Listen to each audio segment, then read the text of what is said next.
السلام علیکم ورحمۃ اللہ وبرکاتہ۔ سکس کلاس آج ہم پڑھیں گے نظم نعت کا مرکزی خیال۔ سب سے پہلے ہم عنوان لکھیں گے، پھر شاعر کا نام اور پھر مرکزی خیال جو ہے وہ لکھیں گے۔ نعت میں شاعر حضور صلی اللہ علیہ وسلم کی تعریف بیان کرتے ہوئے کہتا ہے کہ حضرت محمد صلی اللہ علیہ وسلم کی ذات اقدس بہت تعریف کے قابل ہے، کیونکہ آپ صلی اللہ علیہ وسلم نے پیغام حق سنایا، ہدایت کا نور عام کیا، سیدھا راستہ دکھایا، محبت کا راز کھولا، کفر و شرک کو مٹایا اور مخلوق کو خالق کی در پہ جھکایا۔ یہ مرکزی خیال آپ نے کاپی پہ لکھ کے یاد کرنا ہے۔ اس کے بعد بیٹا یہ درخواست ہے، رخصت بوجہ بیماری کی درخواست ہے، بخدمت جناب ہیڈ ماسٹر الفیصل کرم ہائی اسکول فیصل آباد۔ پیچھے عنوان لکھیں گے، درخواست برائے رخصت بوجہ بیماری جناب عالی۔ اس کے بعد مؤدبانہ گزارش ہے کہ میں آپ کے اسکول میں چھٹی جماعت کا طالب علم ہوں۔ اس کی جگہ پہ آپ لکھیں گے جماعت ششم کا طالب علم ہوں۔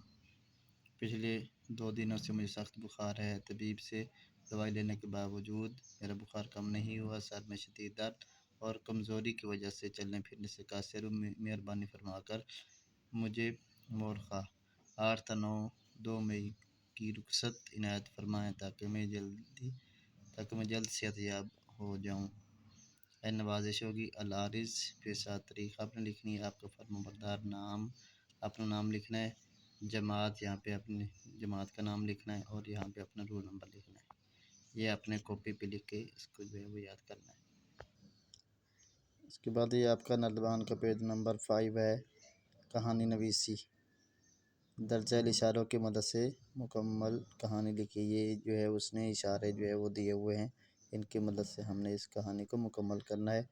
ایک دفعہ کا ذکر ہے کہ ایک ہرے بھرے باغ میں سرسبز و شاداب درختوں اور پھولوں کے درمیان ایک خوبصورت تتلی نے مکڑی کو جالا بناتے دیکھا۔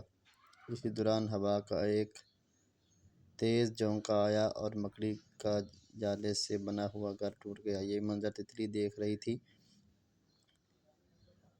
اتنے میں تتلی آگے بڑھ گئی اور باغ میں مختلف پھولوں پر بیٹھنے لگی۔ کچھ دیر بعد دوبارہ تتلی کا اسی مکڑی کے قریب سے گزر ہوا تو اس نے مکڑی کو نیچے گرا ہوا پایا، مگر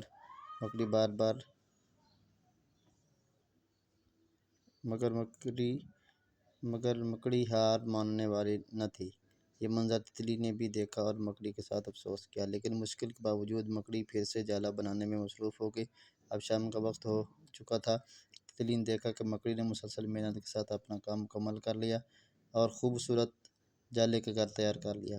تتلی نے خوب تعریف کی اور واپس اپنے گھر لوٹ گئی۔ نتیجہ، مسلسل محنت سے کامیابی ملتی ہے، بار بار کی کوشش رنگ لاتی ہے۔ تو یہ آپ نے اپنی بک پہ پیج نمبر 5 پہ اس کہانی کو لکھ کے یاد کرنا ہے۔ اس کے بعد یہ آپ کا نردبان کا پیج نمبر 11 ہے، درج الفاظ کے مترادف لکھیے۔ تو یہ اختتام کا مترادف انجام، پورا، مکمل، دن، روز، حوصلہ، ہمت، پسند، انتخاب، کوشش، کاوش۔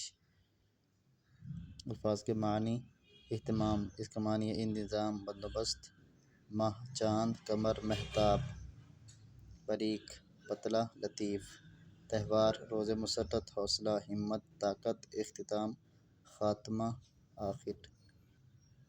یہ ہر لفظ کے 2 میننگ دیے ہوئے ہیں، آپ نے دونوں جو ہے وہ لکھنے ہیں اور ان کو یاد بھی کرنا ہے۔ آگے پیج نمبر 12 ہے، فعل کی مطابقت فاعل کے ساتھ۔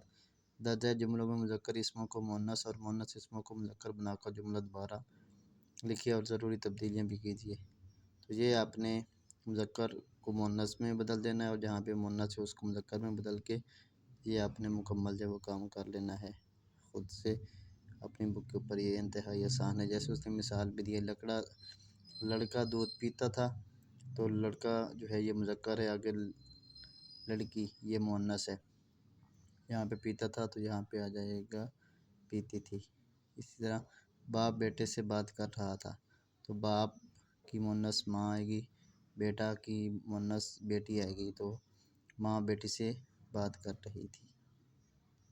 اس کے ساتھ یہ آپ کا ندبان کا پیج نمبر 13 ہے۔ تو یہ آپ نے مذکر مدد سے جو ہے وہ ان خارجہ کو پورا کرنا ہے، ٹھیک ہے۔